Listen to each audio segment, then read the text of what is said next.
नमस्कार. Share market Marathi या YouTube चॅनलवर आपल्या सर्वांचं हार्दिक स्वागत. आजच्या व्हिडिओमध्ये आपण बुधवार दिनांक 15 जानेवारी 2025 साठीचं इंडेक्सचं विश्लेषण करणार आहोत. चला तर मग सुरू करूया आजच्या व्हिडिओला. आणि आज मंगळवारी इंडेक्समध्ये कशा प्रकारे मूव्हमेंट झाली व उद्या बुधवारी कशा प्रकारे होऊ शकते याचं विश्लेषण करण्यासाठी डायरेक्टली जाऊया चार्टवर.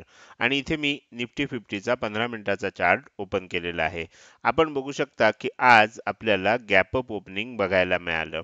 आणि ज्या वेळेला मार्केटमध्ये आदल्या दिवशी कंटिन्युअस सेलिंग झालेलं असतं आणि त्यानंतर गॅप अप ओपनिंग झाल्यानंतर आपली अपेक्षा अशी असते की गॅप अप ओपनिंग नंतर पुन्हा एकदा आपल्याला ह्या लेवल पर्यंत आलं पाहिजे आणि हा जो लो आहे हा लो जर ब्रेक केला तर मग सेलिंग कंटिन्यू होणार. मात्र आणि ही शक्यता 60 ते 70% असते.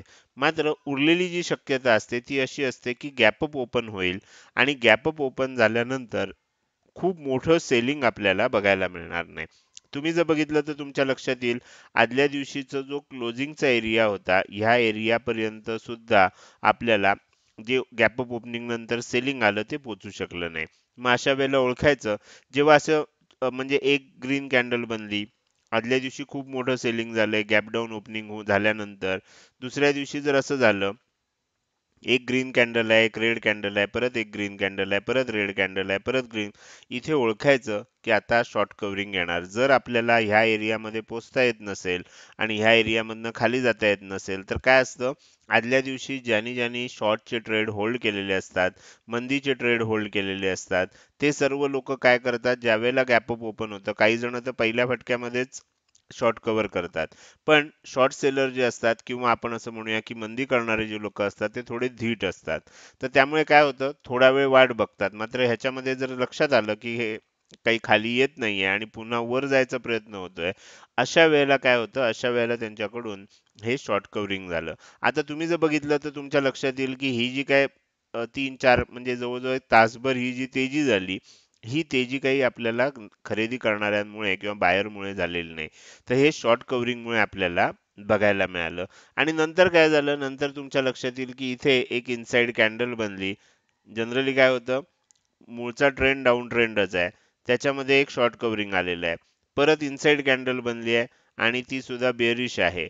तर अशा वेळेला त्याचा लो तुटल्यानंतर आपल्याला एकदा सेलिंग होऊ शकतं. त्या पद्धतीनं सेलिंग झालं. मात्र ह्याच्यामध्ये एक गोष्ट लक्षात ठेवली पाहिजे आपल्याला की पहिल्या वेळेला जो बनलेला लो होता हा दुसऱ्या वेळेला काही ब्रेक झाला नाही. त्याच्या थोडंसं वर असतानाच आपल्याला पुन्हा एक बाउन्स बघायला मिळाला. म्हणजे जे जे कालचे शॉर्ट सेलर होते किंवा जे मंदी करणारे लोक होते यांना आज दिवसभर ट्रॅप करण्याचा प्रयत्न झालाय. उद्या काय होऊ शकतं, त्यामुळे शेवटी सुद्धा आपल्या लक्षात येईल एक मोठी मुवमेंट वरच्या दिशेनं जाताना बघायला मिळाली. म्हणजे दिवसभर सुद्धा काही लोकांनी वाट बघितली असेल आणि शेवटी त्यांना सुद्धा शॉर्ट कव्हरिंग करायला लागलं. आता उद्या आपल्याला काय होतंय हे बघणं इंटरेस्टिंग असणार आहे. ह्याचं कारण असं आहे की ही जी आपल्याला आज मुवमेंट बघायला मिळते ही आपल्याला ट्रॅप करण्यासाठीची मुवमेंट होती. आता ही खरोखर ट्रॅप करण्याची मुवमेंट होती का? उद्या पुन्हा सेलिंग कंटिन्यू होणार का? हे कसं कळणार?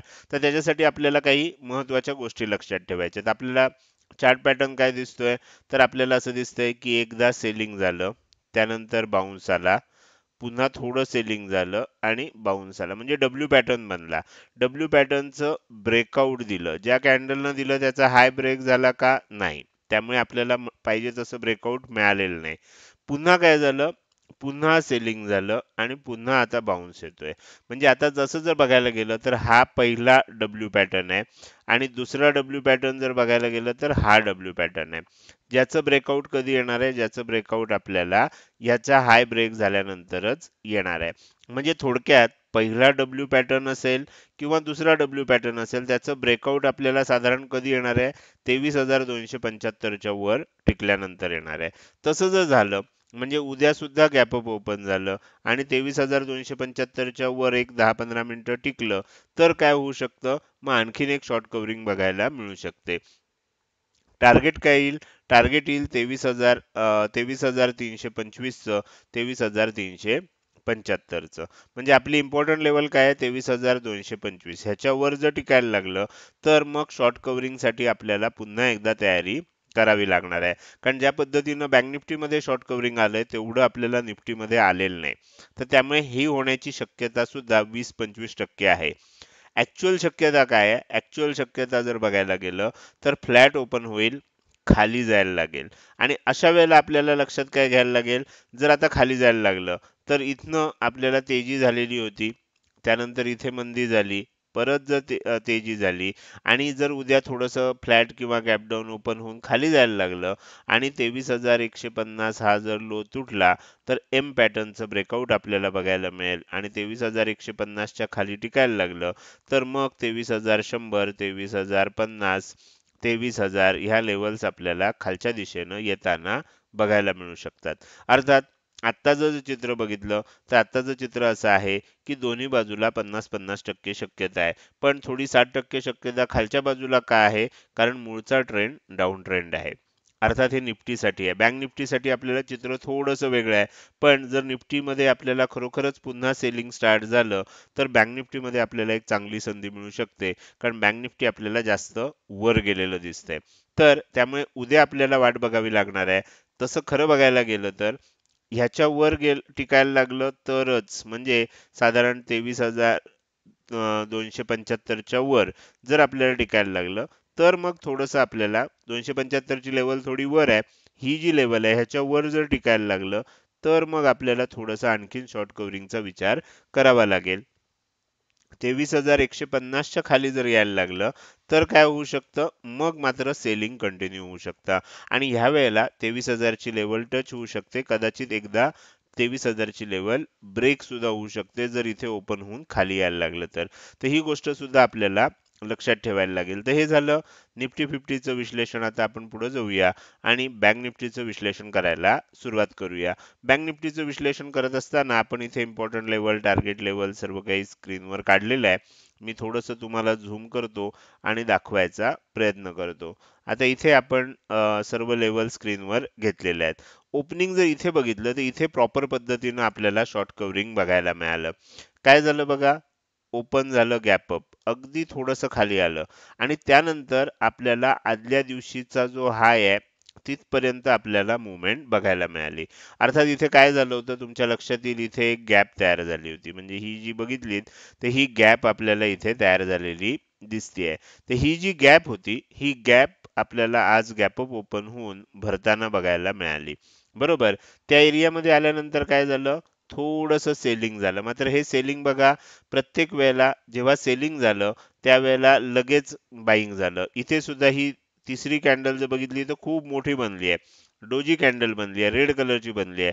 पण इथे सुद्धा सेलिंग झाल्यावर पुन्हा बाईंग झालं. इथे सुद्धा सेलिंग झाल्यावर याचा अर्थ काय होतोय, की खाली जायचा प्रयत्न जरी केला तरी लगेच बाहेर वर आणतायत किंवा शॉर्ट सेलर आपलं शॉर्ट कव्हरिंग करतायत. इथे सुद्धा खूप खाली गेलं होतं, आपल्याला वर आलं. इथेच आपल्याला समजून जायला पाहिजे, की ह्याच्या वर गेलं की आणखीन एक लेवलचं शॉर्ट कव्हरिंग येऊ शकतं. सेलिंग येणार असेल ना तर इतका वेळ थांबत नाही. 1 तास तुम्ही जर बघितलं तर ह्या छोट्या छोट्या कॅन्डल बनत राहिल्या. सेलिंग जर येणार असेल तर इतका वेळ वाट बघितली जात नाही. सेलिंग येणार असेल तर लगेच मोठ्या कॅन्डल बनवून किंमत खाली येताना दिसते. एवढा वेळ वाट बघितली जाते, याचा अर्थ ज्या वेळेला ब्रेकआउट येईल त्यावेळेला एक मोठी मुवमेंट वरच्या दिशेनं होणार असते. पहिलं तुम्हाला कळलं असेल की ही गॅप भरली गेली, तिथे आपल्याला रेजिस्टन्स घेतला गेला. दुसरं काय झालं, की आपल्याला 2 दिवसापूर्वीचं साधारणपणे जिथे हाय म्हणजे क्लोजिंग आलं होतं चार्टवर आणि शेवटी शेवटी हाय बनला होता तिथपर्यंत गेलं. तिथून परत एकदा सेलिंग आलं. मात्र ह्या वेळेला जर दोन्ही वेळा बघितलं तर तुमच्या लक्षात येईल की ही लेवल जी आहे ही काही ब्रेक झाली नाही. साधारणपणे आपण असं म्हणू शकतो की 48,450 ची लेवल ब्रेक झाली नाही आणि पुन्हा आपल्याला एक शॉर्ट कव्हरिंग आलं आणि ह्या प्रत्येक वेळेला तुमच्या एक गोष्ट लक्षात येईल, की प्रत्येक वेळेला नवीन नवीन हाय बनत चालला, पण नवीन लो बनला नाही. हाय लो सुद्धा हायर बनत चाललाय. तर त्याच्यामुळे इथे काय झालं, इथे आपल्याला एक चांगली संधी वरच्या दिशेनं जाताना बघायला मिळाली. एकदा तर आपण 49,000 ची लेवल सुद्धा टच केलेली होती आणि अर्थातच तिथे थोडंसं सेलिंग येणार. तुम्ही जर तेवढं बँक निफ्टीला फॉलो करत असाल तर ह्या ठिकाणी ही जी ग्रीन कॅन्डल बनली आहे ही आपल्याला शूटिंग स्टार कॅन्डल होती. 49,000 ह्या रेझिस्टन्स जवळ होती. त्याचा लो ब्रेक झाल्यानंतर एक आपल्याला चांगली संधी इथे बघायला मिळाली. 48,900 पासून अगदी जर खाली बघायला गेलं तर 48,600 पर्यंत म्हणजे हे 300 पॉइंट आपल्याला अगदी नॉनस्टॉप बघायला मिळाले. तर अशा संधी ज्या असतात त्या आपल्याला लक्षात ठेवायला लागतात आणि त्यानुसार आपल्याला त्याच्यामध्ये मूव्हमेंट करावी लागते. इथे सुद्धा जर तुम्ही बघितलं तर साधारण तुमच्या लक्षात येईल की इथे अगदी नाही पण म्हणजे अगदी परफेक्ट बघायला गेला तर नाहीये, पण इथे आपल्याला एक इनसाइड कॅन्डल बनली होती आणि त्यानंतर मग आपल्याला हा बाउन्स बघायला मिळाला. म्हणजे प्रत्येक वेळेला मार्केट जेव्हा जेव्हा टर्न घेणार असतं तेव्हा आपल्याला काही ना काही इंडिकेशन देतं आणि त्या इंडिकेशनला जर आपण लक्ष दिलं तर आपल्याला एक चांगली ट्रेडची संधी मिळू शकते. हे झालं आज काय झालं. आता उद्या काय होऊ शकतं. निफ्टीच्या तुलनेमध्ये बँक निफ्टी आपल्याला जास्त स्ट्रॉंग दिसते आणि म्हणजे आदल्या दिवशीचं जी गॅप होती ही गॅप आता भरून निघालेली आहे. त्याच्या वरच आपण आता ट्रेड करताना दिसतोय. आता एक गोष्ट लक्षात ठेवायची आहे की आता ओपनिंग कुठे होतंय. ओपनिंग जर समजा गॅप अप झालं, इथे दिसताना काय दिसतंय आपल्याला क्लोजिंग कुठे झालंय 48,884 म्हणजे 48,900 च्या आसपास क्लोजिंग झालेलं दिसतंय चार्टवर थोडंसं खाली. पण प्रत्यक्षात क्लोजिंग कुठे झालंय 48,729 ला. म्हणजे इथे कुठेतरी आपल्याला प्रत्यक्षात क्लोजिंग झालेलं आहे. म्हणून मी काय केलं, ही इम्पॉर्टंट लेवल घेतली वरच्या बाजूची आणि ही कुठली लेवल आहे 48,800 ची आहे. खालची कुठची घेतली 48,575 ची. आता आपल्याला बघायचं काय आहे की ओपनिंग कुठे होतंय. गॅप अप झालं 48,800 च्या वर झालं आणि 48,900 49,000 ही दिशा ह्या दिशेनं परत जायला लागलं तर साधारण काय होऊ शकतं म्हणजे आपल्याला 48,900 49,000 49,100 ह्या लेवल येताना बघायला मिळू शकतात. तर आज 49,000 ची लेवल टच झाली आहे तर उद्या जर ह्या दिशेनं परत जायला लागलं तर ती थोडी तरी ब्रेक होईल म्हणजे 49,025 जाईल 49,050 जाईल कदाचित 49,100 पर्यंत सुद्धा जाईल पण 49,000च्या थोडं वर जाईल आणि तिथे मात्र काय होणार तिथनं एकदा प्रॉफिट बुकिंग येणार आणि हे जे प्रॉफिट बुकिंग आहे ते कुठपर्यंत येत आहे ते परत जर साधारण ह्या लेवल पर्यंत आलं 48,800 आणि पुन्हा वर जायला लागलं तर मग आणखीन शॉर्ट कव्हरिंग होऊ शकतं. तर हे झालं वरच्या दिशेनं जात असताना आपल्याला कशा पद्धतीनं टार्गेट ठेवायचे आहेत. मात्र इथे ओपन आहे गॅप डाऊन ओपन झालं खाली जायला लागलं तर मग काय होईल थोडंसं सेलिंग कंटिन्यू होऊ शकतं.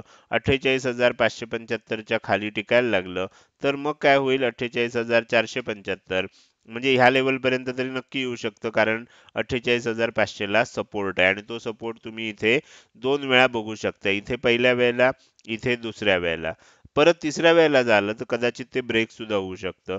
त्यामुळे 48,475 जर खालच्या दिशेनं ब्रेक झाली तर मग खाली आणखीन 48,375 48,275 ह्या लेवल सुद्धा बघायला मिळू शकतात. तर हे झालं निफ्टी सोबतच बँक निफ्टीचं विश्लेषण. हे विश्लेषण तुम्हाला कसं वाटलं? जर हे विश्लेषण तुम्हाला आवडलं असेल तर नक्कीच तुम्ही या व्हिडिओला एक लाईक करू शकता आणि कसं वाटलं? तुमच्या काही शंका असतील, प्रश्न असतील, सूचना असतील तर त्या कमेंट सेक्शनमध्ये टाईप करून अवश्य सांगा. त्याचसोबत आजच्या व्हिडिओमध्ये तुम्ही अजूनपर्यंत आहात आणि अजूनही जर तुम्ही शेअर मार्केट मराठी या आपल्या यूट्यूब चॅनलला सबस्क्राईब केलं नसेल तर कृपया सबस्क्राईब करा आणि शेजारी असणाऱ्या बेल आयकॉनला क्लिक करून ऑल असं नोटिफिकेशन निवडा म्हणजे इथून पुढे रोजच्या रोज येणारे हे विश्लेषणाचे व्हिडिओ मी अपलोड केल्या केल्या तुम्हाला विनाविलंब बघता येतील. आजच्या व्हिडिओमध्ये मी इथेच आपली रजा घेतोय. धन्यवाद.